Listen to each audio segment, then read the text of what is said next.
Ado, we are back to continue our track by track listen through to the One Piece Red soundtrack. It's not quite a soundtrack, it's actually the songs of Uta, who's a character in the film. I've never seen the film before, but I've been following the whole Ado journey for so long, and without saying too many things I've said a million times before, obviously Ado is such a massive name and such a massive influence upon Japanese music. I've been looking to catch up with more understanding the full breadth of her stuff, which is where we've ended up on this track by track.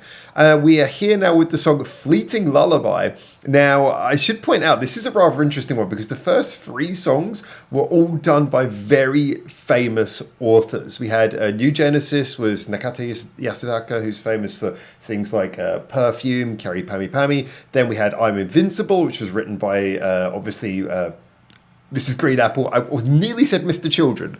I always get those 2 names confused. They're like really different bands, but still. And then we have Backlight, which was a Vaughan project. Now, I have no idea if Fleeting Lullaby has a famous author, but I'm looking forward to hearing it. Obviously, after this is Top Musica, which is a song a lot like things like Usiwa. This was a song that had a massive impact when it came out. And I actually think it's one of the first ones that really broke her to an overseas audience. A lot of people might disagree with this, but this is one of the first songs I heard getting buzz from overseas YouTubers. But then again, do YouTubers really represent buzz? That's a whole different point. But so I'm interested. I might come back and do a reaction to that one because I didn't do my reaction channel was closed when this song actually came out. So I didn't actually do a reaction video to that at the time, although I did give a review and I did talk about the song. So I don't know, I might come back and do a revisit to that, but I don't want to just do it for the sake of clicks. We'll see. But anyway, today we're going to be checking out Fleeting Lullaby. As I say, the first 3 songs on this album are superb. This is actually rather annoyingly standing to possibly be my favourite Ado album to date, if the first 3 songs are anything to go by. But I don't know, this is really cool. One thing I will say is when I prepped this up, you get this little play bar on YouTube where it shows you where the most rewatched parts are. And there's a sudden spike around here. I'm not going to spoil it for myself, but I'm wondering if there's some interesting moment halfway through the song. But anyway, I'm spoiling too much for myself. Let's dive in. Give us a little listen. It is called, let me just double check my name again, Fleeting Lullaby. No idea if it is going to be a lullaby or if that's an ironic name. Let's check it out.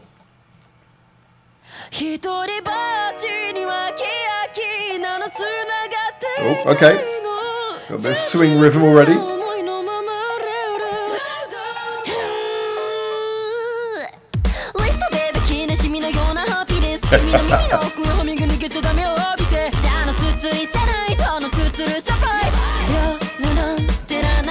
I'm loving that mix of like a mandolin and a brass synth sound. Oh, this is so funky. I really hope the chorus pays this off because this is such a strong start.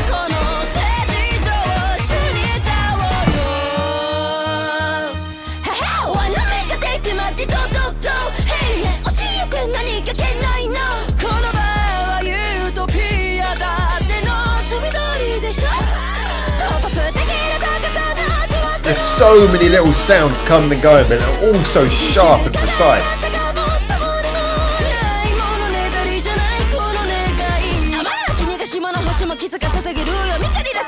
Yeah.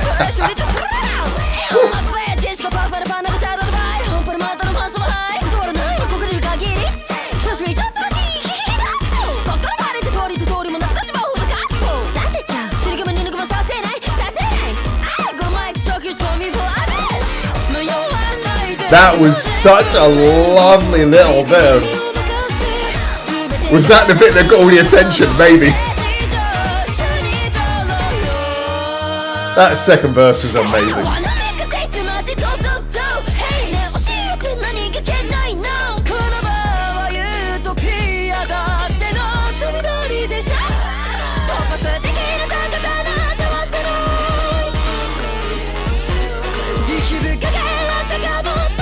I'm loving the whole layering and just the stereoscopy of the sound. The way it wraps around your ears.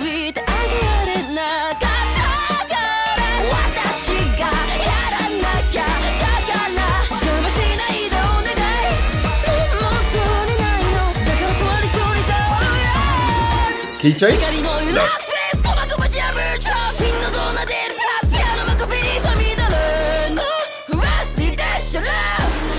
Oh, there's even phases on the keyboard there.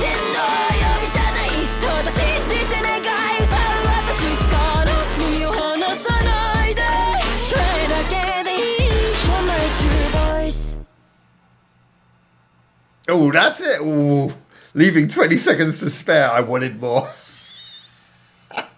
I said I wanted more as in I wanted it to continue longer, not that I actually felt it needed more and that it was lacking in some way, because there is so much going on in this. This was wow.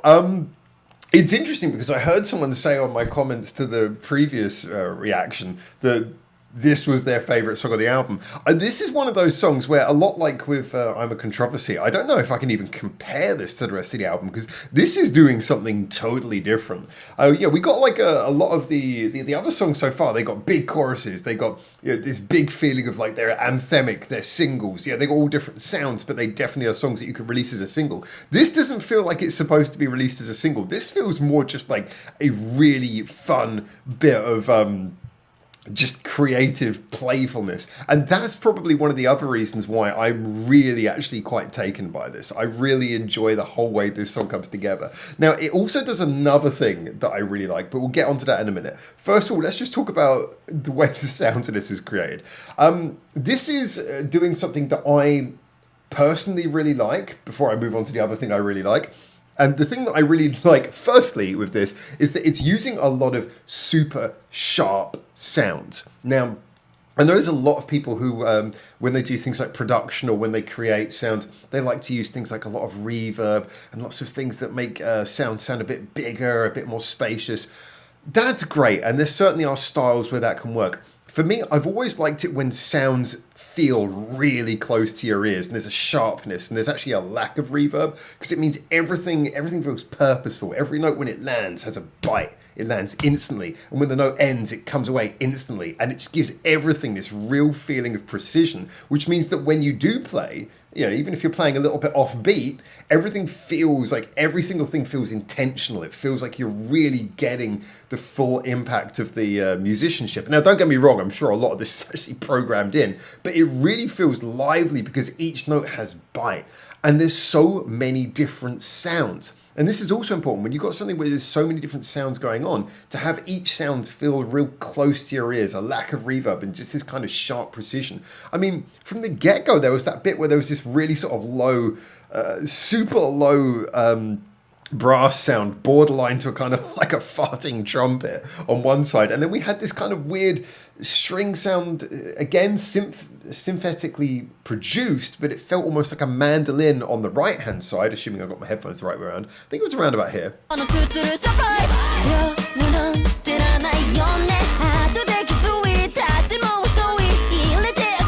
at the same time, you've got that thing going up there. And then you've got the backing vocals, little high-pitched vocals in the background.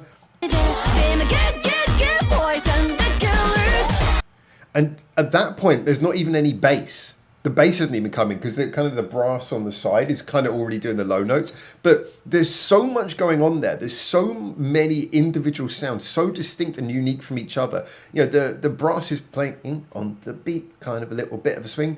And then you got the mandolin side. And the backing vocals coming in occasionally. Everything's on a different rhythm. Everything's in a different part of the EQ. Everything's on a different place in the left hand, right of your headphones. And the result is you just end up with this swirl of sounds around you.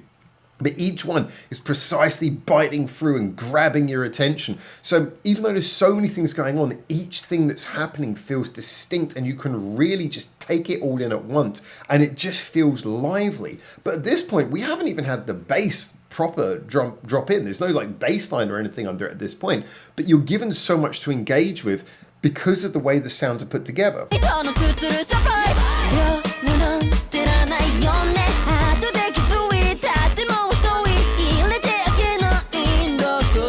I really love that type of production. Don't get me wrong, there's all different ways you can produce all different types of songs, but when you want to do something funky, I really love when people do it like that. It's like Nothing is hidden. I mean, like I say, even the fact that you can tell the brass sound is really synthetic and the string sound feels really synthetic. I mean, I don't know, maybe it's just because it's so close. But even it doesn't have to sound like super high quality sounds. It just has to sound biting, you know? So for me, I really love this bit, but then it builds up from that so well.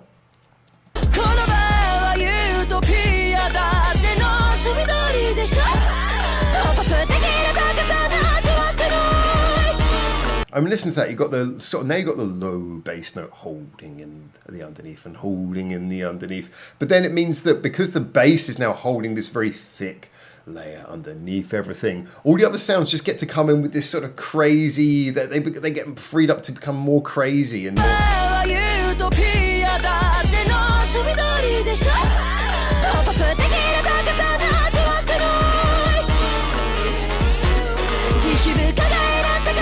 The way the brass is doing that, and at the same time you've got vocals just playing over the top. It means that everything feels now very free because the bass is holding everything together.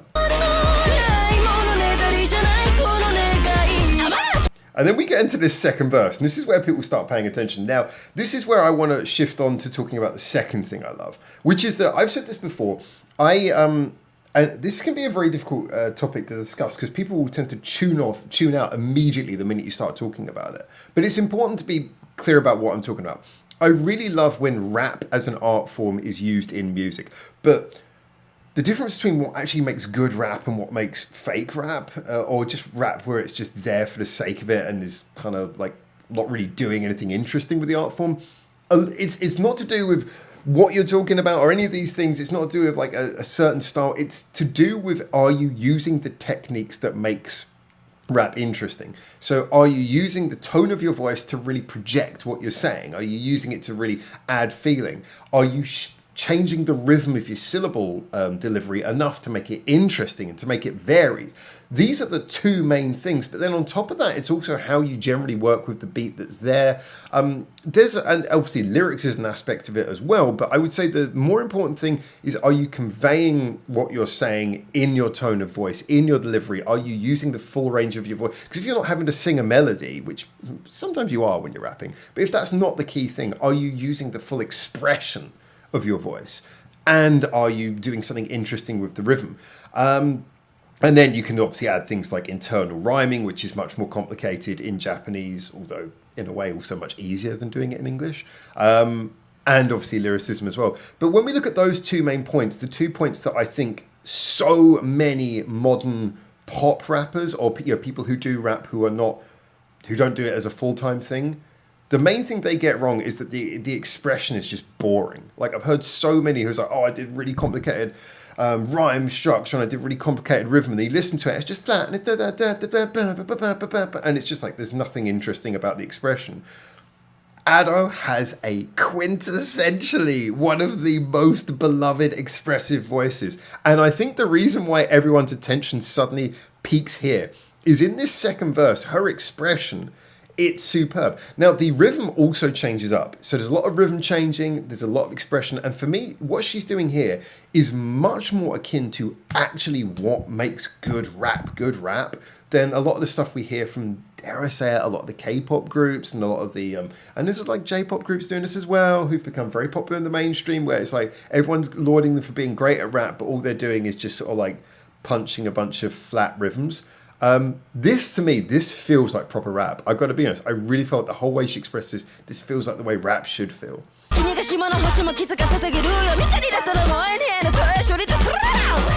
Even that little roll there, that's the kind of like sonic thing that you do in rap. You don't just always rely on words. You use a little bit of like, you roll sounds, you do things like that. That kind of playfulness, that is what makes rap so interesting. And then she's doing this, sort of rolling into that sort of very sort of fast little bursts of rhythm, bursts of syllables. Again, it's syllable placement.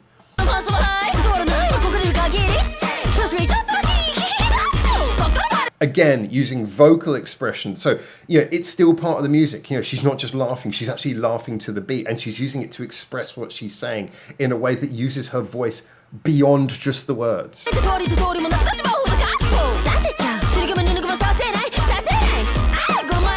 That gap there.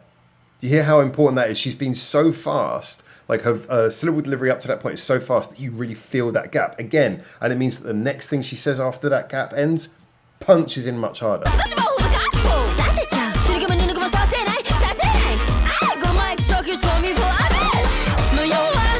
And to me, that to me is exactly how you should do rap.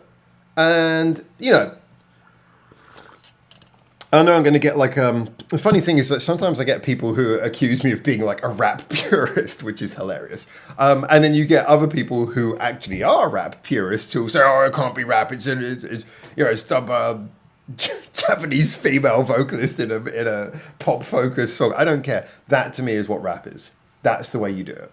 That was actually good. That was interesting. It used vocal techniques. It went beyond just simple lyricism. It took every single technique you need to think about and put it in place. And I am not surprised that interest peaked at that point, because that's brilliant. I really enjoyed that. And for me, that was like one of the highlights of an already great song.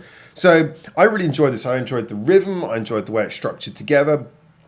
Biggest downside I would perhaps say is I don't feel like the song quite... It did feel a little bit like it was having fun, but perhaps could be accused of being a little bit aimless, in that it never really builds up to... Like, the conclusion isn't much of an ending. You know, it ends on a little bit. It just kind of goes around, does a few things, and then ends. So it's one of those songs where I would say it lacks a sense of like building to something specific, or having a crescendo, or having a chorus or a refrain. But I think it makes up for that by being interesting constantly. So I do like songs to kind of like end on a higher note than they begin. So a song begins and you kind of have the tension of where this is going to go, and by the end you kind of want to feel like there's like a big sort of payoff for it, but it doesn't always have to be. This is one of those songs where I felt there was so much going on that I kind of felt like it probably could have, it was just doing so much that even if it had ended on just like some insanely fast, like, I mean, even ending, if like the second verse had been moved to the end and ended on that verse, that would have been an amazing crescendo. Maybe I'm biased because I kind of, like I say, I really valued and enjoyed that moment. But then again, this looks like a lot of other people did as well. But I think having the whole song play out exactly as it was, but take that second verse and move it to the end and make the crescendo just hearing Ado do this insane rap, that would have been awesome.